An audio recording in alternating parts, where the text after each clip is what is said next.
का स्वागत है आपके अपने चैनल एक्सेल ज्ञान में, जहां होगी सिर्फ एक्सेल की बातें। और शुरू करते हैं आज का टॉपिक। और आज का टॉपिक बहुत ही खास है क्योंकि मैं आज लेके आया हूं 12 ऐसी टिप्स एंड ट्रिक्स एक्सेल में जो बहुत ही अनोखी है और बहुत कम इस्तेमाल में ली जाती है, लेकिन बहुत ही आसान है। आप क्विकली इसको लर्न कर सकते हो।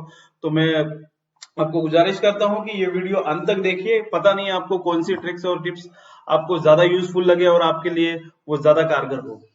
तो शुरू करते हैं। और पहली टिप्स, अपनी जो टिप्स है वो है क्विक एनालाइज टूल। तो यहाँ पर मैंने ऑलरेडी इन 12 टिप्स के मुताबिक यहाँ पर मैंने ऑलरेडी शीट्स यहाँ पर बना के रखी है और उसको हाइपरलिंक करके रखा है। तो हम जाते हैं फर्स्ट क्विक एनालाइज टूल पे। ओके, तो यहाँ पर आप देख रहे होंगे कि एक नॉर्मल छोटा सा चार्ट मैंने बना के रखा है जिसको मैंने अभी सिलेक्ट किया है। फिर से हम एक बार करते हैं। यहाँ पर मैंने ये जो डेटा यहाँ पर नॉर्मल आसान सा बना के रखा है। जैसे ही मैं इसको सिलेक्ट करता हूँ या फिर आप कोई भी डेटा सिलेक्ट करते हो तो आपको यहाँ पर एक ऑप्शन दिखाई देगा जिसे कहते हैं क्विक एनालिस्ट टूल। ओके, जैसे आप इसके ऊपर क्लिक करते हो आपको काफी बाकी के ऑप्शन मिलते हैं, जैसे फॉर्मेटिंग वाले ऑप्शन मिल जाते हैं। ये कंडीशनल फॉर्मेटिंग है, colour formatting, icon formatting, greater than, percentage, clear, ऐसे काफी सारे ऑप्शन आपको यहाँ पर मिलते हैं। सेकंड इसमें चले जाएंगे तो आपको यहाँ पर क्विकली चार्ट बनाने का ऑप्शन मिल जाता है। फिर तीसरे ऑप्शन पे आपको सम, टोटल, एवरेज, काउंट वाले ऑप्शन मिल जाते हैं। टेबल पे जाके आप उसकी फॉर्मेटिंग वगैरह टेबल को आज पर आपके रिक्वायरमेंट के हिसाब से आप उसकी फॉर्मेटिंग चेंज कर सकते हो। तो ये बहुत ही क्विकली एनालाइज कर जाता है और उसमें हमको ऑप्शन बार बार ऊपर होम बटन और रिसेंट पे जाने की जरूरत नहीं। जो भी हमें चेंजेस करना है हम इसे यहाँ पर क्विकली एनालाइज टूल पे कर सकते हैं। ओके, तो ये थी हमारी पहली टिप। उसके बाद हमारे अगली टिप के ऊपर, और वो है ऑटो कॉलम विथ, यानी कॉलम की विथ ऑटोमेटिकली कैसे एडजस्ट करें। अभी यहाँ पर मैंने कॉलम में कुछ डेटा इनपुट करके रखा है, लेकिन यहाँ पर आप देख रहे होगे कि पहले कॉलम की विथ ज्यादा है, सेकंड कॉलम जिसकी विथ ज्यादा होनी चाहिए, नाम बाहर आ रहा है, जो ये राकेश शर्मा का नाम है उसमें से, वो उस कॉलम में एडजस्ट नहीं हो रहा है।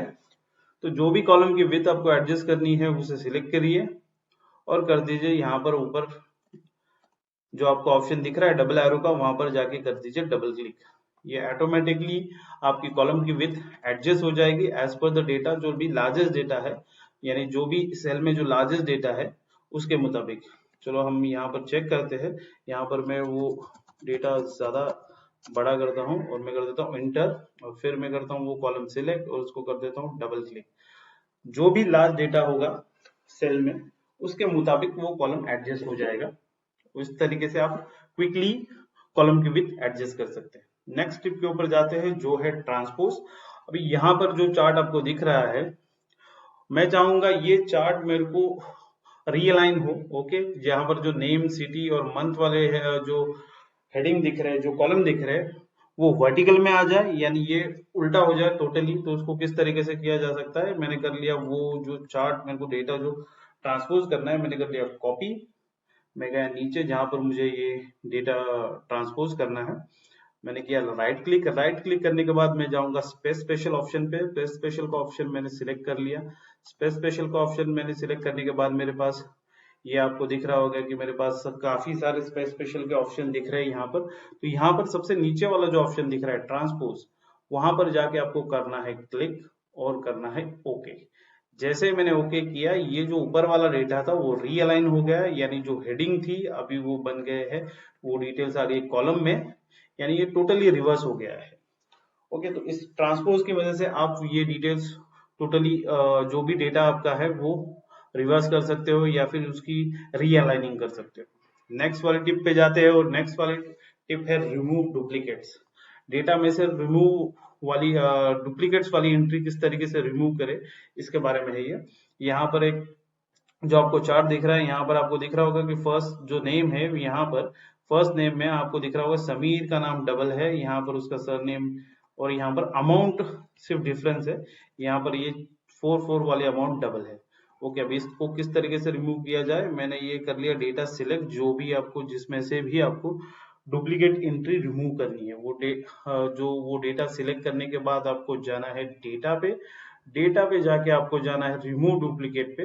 रिमूव डुप्लीकेट पे क्लिक करते ही आपके पास एक टैब ओपन हो जाएगा और ये टैब बताएगा आपको जो भी कॉलम अपने सिलेक्ट किए हैं वो कॉलम के बारे में बताएगा। उसकी हेडिंग के हिसाब से, जैसे फर्स्ट नेम, लास्ट नेम और अमाउंट। अभी यहाँ पर हमें करना है कि फर्स्ट जो कॉलम है हमको फर्स्ट नेम में से ही एंट्री रिमूव करनी है। जो यहाँ पर आप देख रहे होंगे कि यहाँ पर समीर का नाम डबल है, तो मैंने सिर्फ फर्स्ट नेम पे सिलेक्ट कर लिया और मैंने कर दिया ओके। और जैसे ही मैंने ओके कर लिया, मेरे पास एक पॉपअप मैसेज आ गया जो बता रहा है 1 duplicate value found and remove, 4 unique value are remain. यानी इस जो डेटा था पहले जिसमें समीर का नाम दिख रहा था, वो पूरी की पूरी एंट्री यहाँ पर रिमूव हो चुकी है। ओके, यहाँ हम कंट्रोल जेड की मदद से अंडू करते हैं, फिर से देखते हैं किस तरीके से इसको किया जाए। आपको जाना है डेटा में, डेटा में जाने के बाद आपको जाना है रिमूव डुप्लीकेट्स में, और रिमूव डुप्लीकेट्स में जाके आपको, सॉरी मैंने डेटा सिलेक्शन नहीं किया था, तो मैंने कर लिया फिर से डेटा सिलेक्शन, फिर से मैं गया रिमूव डुप्लीकेट पे, और अभी मैं चाहूंगा कि अमाउंट वाली एंट्रीज, डुप्लीकेट एंट्री सिर्फ निकल जाए, जो है यहाँ पर 4 और कविता के सामने 4 दिख रहा है वो, और मैंने कर दिया ओके। तो जैसे मैंने ओके कर दिया, सिर्फ कविता का नाम बचा है यहाँ पर, और उसके नीचे वाली जो एंट्री थी 4 वाली वो रिमूव हो गई है। तो फर्स्ट एंट्री बचेगी सिर्फ, और उसके बाद वाली जो भी उसके हिसाब से जो भी डुप्लीकेट एंट्री होगी वो निकल जाएगी। आगे बढ़ते हैं हमारे नेक्स्ट टिप के ऊपर, जो है फ्लैश एंड ऑटोफिल। ये बहुत ही कारगर है। ओके, तो किस तरीके से इसको इस्तेमाल किया जाएगा, तो यहाँ पर आपको कुछ ईमेल एड्रेस दिख रहे होंगे, और यहाँ पर मैं उनको, उस बंदे के मेरे को नाम यहाँ पर इस कॉलम में मेरे को लिखना है, तो मेरे को मैनुअली एंट्री करनी पड़ेगी। तो मैं कर रहा हूँ राकेश शर्मा का नाम मैंने यहाँ पर लिख दिया। फिर मैं जाता हूँ सेकंड वाले सेल पे, और यहाँ पर मैं डालता हूँ एस कैपिटल संदेश, और जैसे मैं एस नाम डालने की कोशिश करता हूँ, मेरे को फ्लैश हो जाता है डेटा आगे का, एज पर मेरी फर्स्ट एक्शन के हिसाब से, कि मेरे को ये ही एक्शन आपको करनी है। अगर आपको करनी है, यानी ये फ्लैश हो गया तो मैं कर देता हूँ क्लिक, और यही एक्शन मेरे को करनी थी। मेरे को इसमें से पूरे नाम सिर्फ यहाँ पर निकालने थे, तो ये फ्लैश जो ऑटोमेटिकली आपको बताएगा कि आपकी फर्स्ट एक्शन के हिसाब से, और आपको सजेस्ट करेगा, और उसके हिसाब से आपके पास जितना भी डेटा हो आप वो चीज चुटकियों में कर सकते हो। ये हो गया फ्लैश के बारे में। अब जानते हैं ऑटोफिल। ऑटोफिल क्या होता है। अभी यहाँ पर हमें नंबर दे रहा हूँ 1 नंबर, और 1 नंबर को मैं सिलेक्ट करके, उस सेल को सिलेक्ट करके मैं करता हूँ डबल क्लिक। जैसे मैं डबल क्लिक करता हूँ, सिर्फ 1 नंबर ही एंट्रीज मेरे को लास्ट तक, यानी 16 जहां तक मैंने यहाँ पर जो डेटा है इस शीट में, वहां तक वो रिफ्लेक्ट हो रहा है। लेकिन मेरे को इसको सीरियल नंबर डालना है, तो अगर सीरियल नंबर डालना है, पहले हम इसे रिमूव करते हैं, और फर्स्ट के बाद आता है सेकंड, और ये दोनों सेल को सिलेक्ट कर कर अगर मैं डबल क्लिक करता हूं, तो मेरे को ऑटोमेटिकली आगे वाले सीरियल नंबर्स यहाँ पर ऑटोफिल हो जाएंगे। ये है फायदा ऑटोफिल का। सेम चीज आप डेट के बारे में कर सकते हो। तो आज तारीख है 2 अगस्त, 2 अगस्त आ गई है, 2 अगस्त को सिलेक्ट करके मैंने कर लिया डबल क्लिक, आगे वाली डेट जहां तक डेटा यहाँ पर इनपुट है वहां तक रिफ्लेक्ट हो रही है। सेम चीज हो सकती है डेज के बारे में। यहाँ है आज संडे, संडे मैंने टाइप कर दिया, संडे टाइप करने के बाद मैंने कर लिया डबल क्लिक, आगे वाले डेज यहाँ पर ऑटोमेटिकली फिल हो रहे हैं। सेम चीज मंथ के बारे में हो सकती है, मैंने डाल दिया सिर्फ अगस्त शॉर्ट में, तो आगे वाले मंथ मेरे को यहाँ पर सितंबर अक्टूबर रिफ्लेक्ट यहाँ पर हो रहे हैं। ये है कमाल फ्लैश और ऑटोफिल का। ओके, नेक्स्ट आगे बढ़ते हैं टिप के ऊपर, जो है इमेज इन चार्ट्स। यानी चार्ट में आपको नॉर्मल बार या पाई की जगह, पाई डायग्राम के बदले आपको कोई इंसर्ट इमेज करनी है, तो वो किस तरीके से कर सकते हैं। इसके लिए सबसे पहले हमें चाहिए होगा चार्ट। तो यहाँ पर मैंने कुछ फ्रूट्स के नाम लिखे हैं और उनकी सेल यूनिट लिखी है। तो ये मैंने डेटा सिलेक्ट कर लिया, फिर मैं गया क्विक एनालाइज के ऊपर, और क्विक एनालाइज की मदद से मैंने चार्ट यहाँ पर इंसर्ट कर लिया। तो यहाँ पर एक चार्ट आ गया, ये बार चार्ट है, नॉर्मल चार्ट है जो ये। तो अभी मैं इसको और फैंसी और अच्छा तरीके से किस तरीके से प्रेजेंट कर सकता हूँ, मेरे को इसमें पिक्चर इंसर्ट करने हैं। तो मैं गया फर्स्ट मैंगो चार्ट पे, मैंने मैंगो वाला जो चार्ट था, मैंगो वाला जो बार था जो चार्ट में दिख रहा है, उसको सिलेक्ट कर लिया। उसके बाद मैंने किया राइट क्लिक, राइट क्लिक करने के बाद मेरे को ऑप्शन बता रहा है यहाँ नीचे फॉर्मेट डेटा पॉइंट पे मैं चला गया। फॉर्मेट डेटा पॉइंट पे जैसे ही मैं यहाँ पर आ जाता हूँ, तो मेरे को फर्स्ट वाला ऑप्शन जो दिख रहा है फील एंड लाइन वाले ऑप्शन पे मेरे को जाना है। फील एंड लाइन वाले ऑप्शन पे जाके मेरे को जाना है फील में। फील में जाने के बाद आपको कई सारे नो फील, सॉलिड फील वाले ऑप्शन दिखेंगे। यहाँ पर एक ऑप्शन दिखेगा पिक्चर और टेक्सचर फील, तो यहाँ पर आपको क्लिक करना है। यहाँ पर क्लिक करते ही देखो यहाँ पर एक ऑरेंज का पिक्चर आ गया है, क्योंकि मैंने ये एक्शन पहले ही कर चुकी थी और लास्ट मैंने जो बार सिलेक्ट किया था इस वीडियो बनाने के पहले वो ऑरेंज था, इसके लिए यहाँ पर भी ऑरेंज का पिक्चर ऑलरेडी आ गया है। तो इसको कैसे तरीके से करेक्ट किया जाए, मैं जाऊंगा फाइल में और फाइल में यहाँ पर ऑलरेडी मैंने सारे पिक्चर्स पहले से डाउनलोड करके रखे। तो मैं सिलेक्ट करता हूँ मैंगो और मैं करता हूँ इंसर्ट। तो जैसे मैं इंसर्ट करता हूँ मैंगो का पिक्चर यहाँ पर आ जाएगा। ये बार छोटा दिख रहा है, इसके वजह से ये मैंगो आपको क्लियर नजर नहीं आ रहा है। नेक्स्ट मूव करते हैं एप्पल के ऊपर। एप्पल पे भी सेम एक्शन आपको करनी है। एप्पल का बार आपको सिलेक्ट करना है, फिर इसके बाद जाना है पिक्चर एंड टेक्स्ट पे, फाइल में यहाँ पर फिर आपको एप्पल वाला पिक्चर सिलेक्ट करना है और कर देना है इंसर्ट। फिर नेक्स्ट वाला बनाना बार हम लोग ने सिलेक्ट कर लिया, फिर पिक्चर और टेक्स्ट पे गए। देखिए जैसे मैंने कहा था कि जो भी लास्ट पिक्चर मैंने सिलेक्ट की थी वो ऑटोमेटिकली नेक्स्ट वाले बार में फिट हो जाती है। उसको करेक्ट करने के लिए फिर से हमको कोई नई पिक्चर इसमें इंसर्ट करनी होगी। तो मैं गया फाइल पे और मैंने कर लिया बनाना सिलेक्ट और कर दी इंसर्ट। सेम चीज मैं रिपीट करूंगा लेमन के लिए। जाऊंगा फाइल में जाके मैंने कर लिया लेमन पिक्चर को सिलेक्ट और कर दिया इंसर्ट।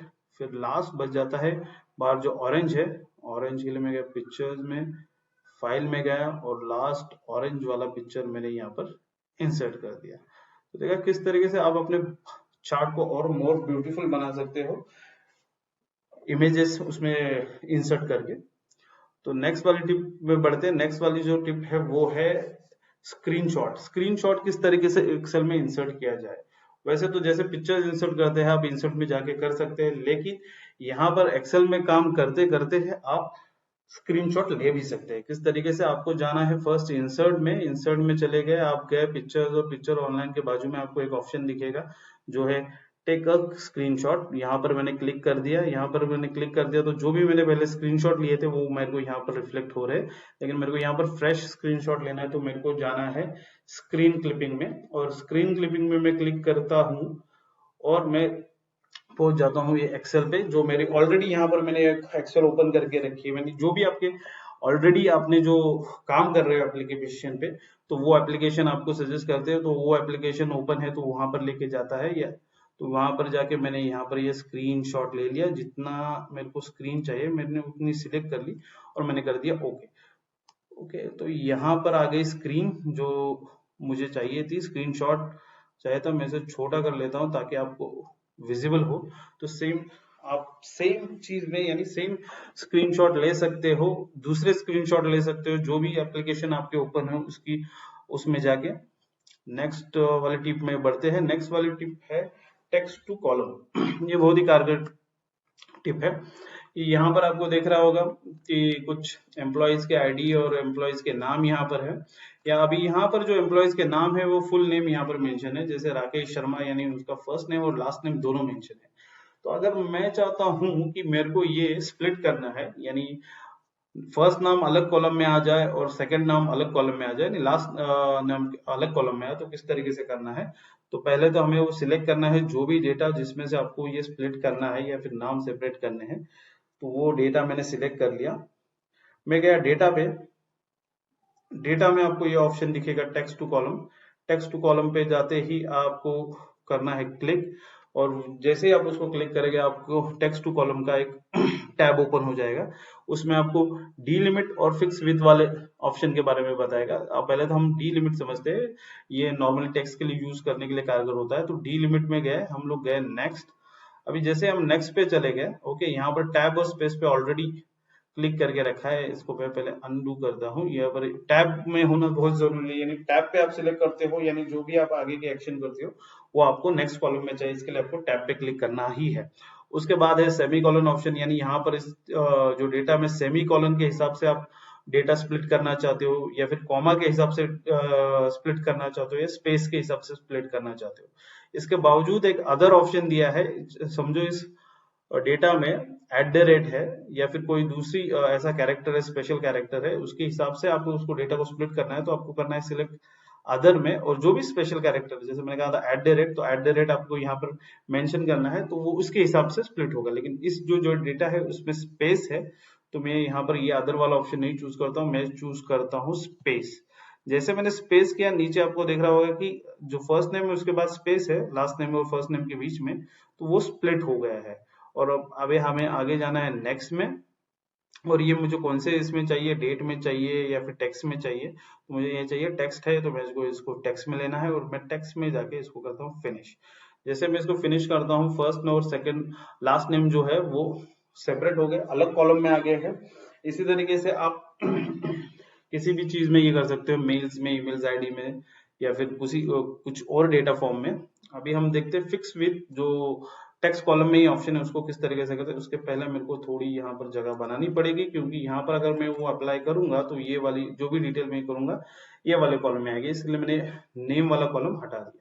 तो मैंने कर लिया सिलेक्ट एम्प्लॉय का आईडी डिटेल्स। और यहाँ पर एक चीज आपको बता दूं कि ये जो भी एम्प्लॉय आईडी डिटेल्स है वो सेम कैरेक्टर नंबर्स में, सेम कैरेक्टर नंबर, यानी इनकी जो लेटर डिजिट है, यानी टोटल ये जो इनके कैरेक्टर है वो 8 है।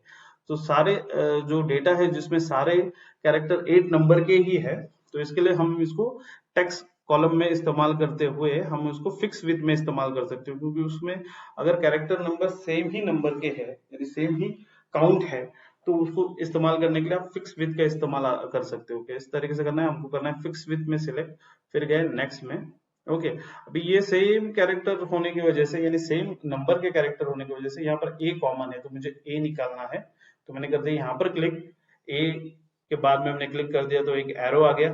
फिर मैं देख रहा हूँ कि उसके बाद मेरे को आगे के 2 डिजिट भी सेपरेट करने हैं, मेरे को सिर्फ लास्ट वाले 4 डिजिट रखने हैं अलग कॉलम में, तो मैं यहाँ पर कर दूंगा 3 डिजिट के बाद, सॉरी, मैं उसको कर यहाँ पर क्लिक करूंगा तो और एक एरो आ गया। मैं चाहूँ तो यहाँ पर लास्ट वाले नंबर पे भी कर सकता हूँ, मैंने कर दिया, कर सकता हूँ, लेकिन यहाँ पर मैं सिर्फ 3 ही कॉलम में उसको डिवाइड करना चाहता हूँ। तो मैं गया नेक्स्ट में, नेक्स्ट में फिर वो वही पूछेगा जनरल या टेक्स्ट में जाए, तो ये नंबर और टेक्स्ट फॉर्मूला, इसके लिए हम इसको जनरल में रखेंगे और हम यहाँ पर कर देंगे फिनिश। जैसे मैंने फिनिश कर दिया, देखिए आप यहाँ पर ए वाला अलग कॉलम में दिखेगा, बाकी के नेक्स्ट 3 डिजिट अलग इसमें दिखेंगे, और लास्ट 4 डिजिट जो नंबर थे वो अलग इसमें दिखेंगे। इसकी तरह से आप लास्ट डेटा स्प्लिट कर सकते हो बड़ी आसानी से। फिर हम आगे जाते हैं फ्रीज प्लान टिप के ऊपर। ये है बड़ी आसान चीज, लेकिन है बड़ी काम की। ओके, इसको कैसे करना है, जैसे आपके पास लास्ट डेटा है, यहाँ पर काफी सारा डेटा आपको दिख रहा होगा एम्प्लॉयज का। अभी फर्स्ट बंदे का नाम है राकेश शर्मा। अगर मैं इसकी डिटेल जानने के लिए मैं आगे मूव करता हूँ, यानी राइट क्लिक में जाता हूँ, उसकी सैलरीज क्या है, नेट क्या है, पेड डेज है, तो वो तो मुझे दिख जाती है, लेकिन यहाँ पर नाम नहीं दिखता। तो उसके बाद अगर मैं किसी को यहाँ पर सैलरी देखता हूँ 60,000 सैलरी किसकी है, तो मेरे को वापिस उसी नाम वाले कॉलम पे आना पड़ता है। सेम चीज अगर मैं नीचे बॉटम में जाऊं और आगे जाऊं, तो ये यहाँ वाले जो हेडिंग है, ये C1 क्या है, तो ये ग्रेड है। तो ये करने के लिए, ये देखने के लिए मुझे वापस ऊपर आना है। तो ये इसका हल क्या है, इसका हल ये है कि आप यहाँ पर चले जाइए, फर्स्ट नेम जो भी आपको देखना है, विजिबल होना है, मेरे को एम्प्लॉय नंबर चाहिए और नाम चाहिए, उसके बाद की डिटेल्स के बाद मेरे को उसको फ्री स्पैन करना है। तो मैं यहाँ पर गया, उस सेल पे, मैंने उस सेल पे रखा, कर्सर रख दिया, और उसके बाद में गया व्यू में। व्यू में जाके मेरे को फ्री स्पैन का ऑप्शन दिखेगा, फ्री स्पैन के ऑप्शन पे गया और मैंने सिर्फ कर लिया फ्री स्पैन को सिलेक्ट। जैसे मैंने सिलेक्ट कर लिया, यहाँ पर एक रो आ गई है। ओके, यानी मेरा फ्री स्पैन जो मैंने लगाया व्यू पे वो हो गया है का, यानी वो सिलेक्ट हो गया है। अभी जब मैं यहाँ पर इस बंदे की डिटेल्स राइट साइड में देखने जाता हूँ, तो वो फ्री स्पैन होने की वजह से मैंने जो 2 कॉलम के बाद फ्री स्पैन लगाया था, तो 2 कॉलम वैसे ही वैसे रखते हैं और बाकी की डिटेल मूव होती रहती है। तो मेरे को बार बार आके ये चेक करने की जरूरत है बंदे का नाम क्या है या फिर एम्प्लॉय नंबर क्या है। सेम चीज होती है जब हम बॉटम में जाते हैं, तो हेडिंग जो यहाँ इस डेटा की जो हेडिंग है वो वैसे की वैसे रहेगी और आप नीचे मूव कर पाओगे। तो ये फ्रीज प्लान एकदम आसान है और ये कारगर है। तो आगे बढ़ते हैं नेक्स्ट टिप के ऊपर, और जो है कंट्रोल एरो। जो भी शॉर्टकट कीज का मेरा वीडियो आपने देखा होगा, तो उसमें कई सारी शॉर्टकट कीज है, लेकिन एक्सेल में लास्ट डेटा में आपको यहाँ से उस कॉलम पे सेल पे मूव करने के लिए कंट्रोल और एरोस का इस्तेमाल करना आना चाहिए, और वो करने की वजह से आपसे आप स्पीडली वहां मूव हो सकते हैं। जैसे कि यहाँ पर मैं एम्प्लॉय आईडी पे हूँ, ओके, और मुझे जाना है लास्ट वाले कॉलम पे, तो मैं करूंगा कंट्रोल और राइट वाला एरो, तो सीधा मुझे वो लास्ट वाले एरो पे लेके आ जाएगा जो है नेट पे। ओके, फिर से मैं वापस आ गया, कंट्रोल लेफ्ट करने के बाद फिर से मैं नीचे जाता हूँ। नीचे जाने के लिए मेरे को कंट्रोल और डाउन एरो करना है, तो वो जहां तक लेके जाएगा वहां जहां तक डेटा इनपुट है। यह 25 नंबर पे रो पे कुछ डेटा ये यहाँ पर एम्प्लॉय आईडी मिसिंग है, इसकी वजह से वो यहाँ के रुक गया। फिर से मैं कंट्रोल और डाउन एरो करता हूँ तो वो मुझे बॉटम तक ले जाता है जहां तक डेटा इनपुट है। अगर मैं उससे भी नीचे जाने की कोशिश करूँ तो वो मुझे सीधा एक्सेल के एंड तक लेके जाएगा जहां पर कुछ नहीं है। ओके, तो इस तरीके से आप कंट्रोल और जो एरोज कीज है लेफ्ट राइट और अप एंड डाउन की मदद से मूव कर सकते हो कहीं पे भी इजीली। और सिलेक्शन के लिए अगर आपको लास्ट डेटा में कुछ सिलेक्शन करना है, जैसे अभी इस बंदों के मेरे को सिर्फ फर्स्ट 10 वाले बंदों के डिटेल्स शेयर करने हैं, वो भी ईमेल आईडी तक, मुझे करना है शिफ्ट कंट्रोल और डाउन एरो की मदद से। अगर मैं शिफ्ट करता हूँ और डाउन एरो करता हूँ तो मुझे 1 1 1 सिलेक्ट करने होंगे, और अगर मैं डाउन शिफ्ट कंट्रोल और डाउन एरो सिलेक्ट करता हूँ तो जहां तक डेटा है वहां तक पूरा का पूरा डेटा ये सिलेक्ट कर सकता है। अभी मैं जाता हूँ राइट वाला, तो राइट वाला करने के बाद मेरे को पूरा डेटा सिलेक्ट हो गया है। यहाँ पर आप देख सकते हो ये पूरा डेटा इसने सिलेक्ट कर लिया। तो सिंगल सिंगल करने के लिए आप शिफ्ट और डाउन शिफ्ट और एनी की आप यूज कर सकते हो, जैसे ये राइट वाली हो गई, ये डाउन वाली हो गई। इसकी मदद से आप इजीली डेटा सिलेक्ट और एक्सेल में मूवमेंट कर सकते हो। आगे बढ़ते हैं। आगे वाली हमारी जो टिप है वो आज की ये है कि डेटा कॉपी। डेटा कॉपी यानी अगर आप एक एक्सेल में काम कर रहे हो और अगर आप चाहते हो कि उसी एक्सेल में काम करते करते वो डेटा किसी दूसरी शीट में कॉपी होता रहे, तो उसे किस तरह करना है। तो यहाँ पर जो डेटा कॉपी वाली जो शीट है यहाँ पर नजर आ रही है वो है मेन शीट, और उसके बाजू में हम कोई दूसरी शीट इंसर्ट करते हैं, तो ये है शीट 1 हो गई। इसको नाम देता हूँ ए, शीट दूसरी और कर देता हूँ बी, यहाँ पर हम कुछ, और ये हो गई सी, और ये हो गई डी। ओके, तो मैंने 4 शीट यहाँ पर इंसर्ट कर लिए। अभी मैं चाहूंगा कि मैं वापस डेटा वाली कॉपी शीट में आ जाऊं और यहाँ पर जो भी मैं टाइप करूं, जो भी ये करूं, वो एज इट इज वो डेटा कॉपी होना चाहिए ए बी सी और डी में एट ए टाइम। मुझे बार बार वो चीज करने की जरूरत नहीं करनी चाहिए। तो उसके लिए क्या करना है, हमें जो मेन शीट है वो हमको सिलेक्ट करनी है, यानी ये डेटा कॉपी वाली शीट सिलेक्ट करनी है। ओके, और कंट्रोल की दबा के रखना है। फिर हमको सिलेक्ट करना है ए वाली शीट, बी वाली शीट, सी वाली शीट और डी वाली शीट, यानी जो भी शीट में आपको डेटा कॉपी करना है वो वाली शीट करनी है। तो यहाँ पर बन गया है ग्रुप। ओके, यहाँ पर देखिए कि ये अनग्रुप सिलेक्ट होना करेंगे तो ये मूव हो जाएगा। ये जो ग्रुप बन गया है ये 5 शीट का, वो अब अनग्रुप करने के लिए हमको यहाँ पर जाके अनग्रुप करना होगा। तो पहले तो हम इसमें कुछ भी टाइप करके देखते हैं। यहाँ पर मैं कुछ भी टेक्स्ट टाइप करता हूँ, तो ये देखिए ये मैंने 6 और 7 वाली रो पे बी कॉलम में मैंने कुछ इनपुट कर दिया है। और आप अगर देखोगे कि ए में अगर जाइए तो सेम आपको चीज दिखेगी, बी में जाएंगे तो भी सेम चीज दिखेगी, सी में भी गया, मैं डी में गया। मैं पहले इसे अनग्रुप कर देता हूँ ताकि आपको नजर आए। तो अभी हम है डेटा कॉपी वाली शीट में, फिर हम गए ए वाली शीट में, आपको सेम डिटेल्स दिखेगी। फिर आप जाओगे बी वाली में तो भी आपको सेम चीज दिखेगी, सी वाली में जाओगे तो भी आपको सेम चीज दिखेगी, और डी वाली में भी जाओगे तो भी सेम चीज दिखेगी। तो एट अ टाइम आप एक शीट में काम करते करते उसकी कई सारी कॉपीज शीट बना सकते हो सिलेक्टिंग ग्रुप करके। ओके, आगे बढ़ते हैं हमारी लास्ट की आज की टिप के ऊपर, जो है एडिंग कंटेंट। एडिंग कंटेंट यानी क्या, जो भी मेरे दोस्त स्टोर्स और फूड्स इंडस्ट्री में काम कर रहे हैं या फिर एक्सेल में कुछ डिटेल स्टोर कर रहे हैं, एक्सेल में डिटेल स्टोर की डिटेल सेव कर रहे हैं या फिर एक्सेल में कुछ डेटा टाइप कर रहे हो, तो उनके लिए बहुत ही कामगार होगी। ओके, यहाँ पर फिर से मैंने कुछ फ्रूट्स के नाम लिखे हैं, उनकी प्राइस यहाँ पर है, यूनिट वाला कॉलम खाली है और टोटल वैल्यू है। तो मैं चाहूंगा यहाँ पर मैं लिखूं 5 kg, 5 kilo mango, 2 kg Apple, 12 kg बनाना, 10 kg लेमन और 11 kg ऑरेंज। ओके, तो ये मैंने यहाँ पर डाल दी और अभी मैं चाहूंगा यहाँ पर उसकी टोटल वैल्यू आ जाए। यहाँ पर ऑलरेडी यूनिट रेंज मैंने डाल के रखी है, तो मैं इसको फॉर्मूला डालूंगा, लेकिन ये फॉर्मूला काम नहीं करेगा, वैल्यू मिसिंग बताएगा। क्यों? क्योंकि मैंने जो डेटा इसमें इनपुट किया है, यहाँ पर यूनिट में जो डाला है मैंने वो डाला है केजीज में।